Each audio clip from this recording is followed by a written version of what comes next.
All right, the question is, do you believe a tarot can give you a yes or no on TikTok? I absolutely do, because yes or no is not the entirety of the reading. It is a part of a reading. Now, when some people just do yes or no and they don't give context and they don't give nuance, you know what I mean? Like, how much does that help you? But if I'm going to do yes or no's for me, and I do, I'll pick up the deck all the time and I'll just say, all right, universe, I'm going to do what this says. And then I roll the dice and I say, should I do XYZ? Yes or no? I do look at the other cards around it. I do look for the context and the nuances, but if I'll do it for me, why wouldn't I do it for you guys? And that's what I don't understand about a lot of readers, because they probably do it for themselves. So, number one, as soon as you ask the question, I may reframe it in order to get more context. It may be you're asking a plural question and it's a singular card pull. So, for example, am I going to get a new job and am I going to be happy there? Those are two different questions, completely different energies. Are you going to get the job? Are you going to be happy there? So there's no way to get a yes or no for that question. So you'd have to pick one or the other, right? So the first question I would ask is, are you going to get the job, right? That's a yes or no question. Am I going to be happy there? That's a different yes or no question. Those are two different questions. And people that try to pull cards and give you a yes or no when there's literally two questions involved, they're either not very discerning or they're not very developed, or maybe they're just, full of it. Literally everything is yes or no all day. Should I do the dishes? Yes, no. Should I vacuum the floor? Yes, no. And so sometimes people are just looking for validation. They're like, hey, this is a neutral third party. This person doesn't know me at all. I wonder what the cards say. Now, if you don't like the answer, you change the energy. If you do like the answer, you support the energy. This is co-creative. Tarot is very co-creative. If you don't like what you hear in the tarot reading, it's up to you to change that. If you do like what you hear in the tarot reading, it's up to you to support that. Here's the other thing. Here's why I do yes or no. Here's why I will tap into a situation. I assume that you guys are adults. So if you're an adult and you're asking a question, I assume there's a reason for it. I don't need to go down this, if you have to ask, you already know the answer.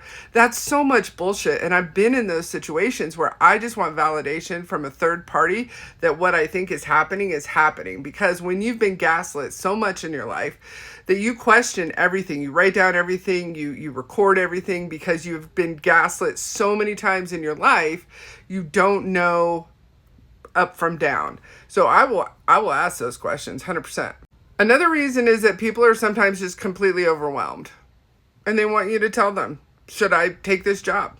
Now, are they really going to follow a free yes or no tarot reading on TikTok? Maybe, maybe not. It's usually just part of their due diligence, right? It's usually just part of, hey, I want to see if this person's right sometimes. There's a lot of people who have come back to me who said you were right about XYZ. And the reason I asked is I wanted to see how accurate you were. Okay. But you have to understand, I'm also always willing to be wrong. And there's a lot of people in this space who are like, oh, well, the dates have changed. The timelines jumped, blah, blah, blah. No, if I'm wrong, I'm wrong. There's obviously, if I was right 100% of the time, I would be winning the lottery. So the cards, it's not like they take away your free will, right? They don't take away your choices. They just give you something around your choices. They give you food for thought. They trigger something sometimes in your brain that you may not have otherwise thought of. So for example, certain cards in a tarot deck are yes or no cards, and aces very often are a yes card. For example, the King of Cups would be a yes card. So if you pulled that. So I'm trying to find a no card. So more or less the Seven of Cups is, he's a player. He has too many choices. He has outworn his welcome, so to speak. He has used and abused everything around him. He has not tapped into his spiritual gifts.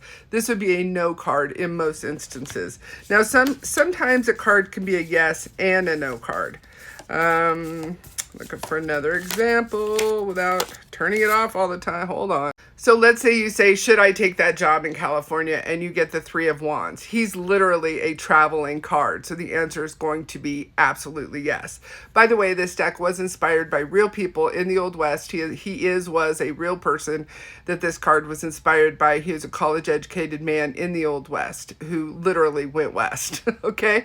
But do you see what I'm saying? So let's say I pull up. Now, I also don't just pull one card. I will usually pull at least 3 cards, because This is the answer card, and then there's going to be 2 more cards that have nuances. Let's see another one.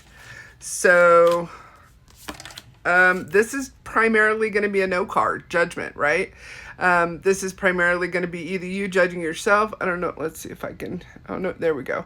This is going to be you judging yourself or other people judging you. So primarily that's going to be a no card. 7 of Wands is primarily going to be a no card, a pick your battles card. The Fool is going to be a yes card. You tend to start over and over. You tend to have rose-colored glasses. You tend not to see the things, like you can see the donkey has a lead on him, and this guy is about to wrap around his foot. There's the cliff, right? So that's still going to be a yes card. 5 of Pentacles is going to be a card that you need to help yourself. So primarily that's going to be a no card. The Moon is primarily going to be a no card. Now, sometimes these cards do change from yes to no based on the reading. And that's how being a developed tarot reader can, the cards literally talk to you differently for every single read. There's no 2 readings that are ever going to be the same. Now, this could be a no card. Should I do XYZ? The Devil is definitely a no card. But when could it be a yes card? Is he lying to me? Yeah, he is. He's a toxic mother heifer who has used and abused everyone around him, is addicted to certain things.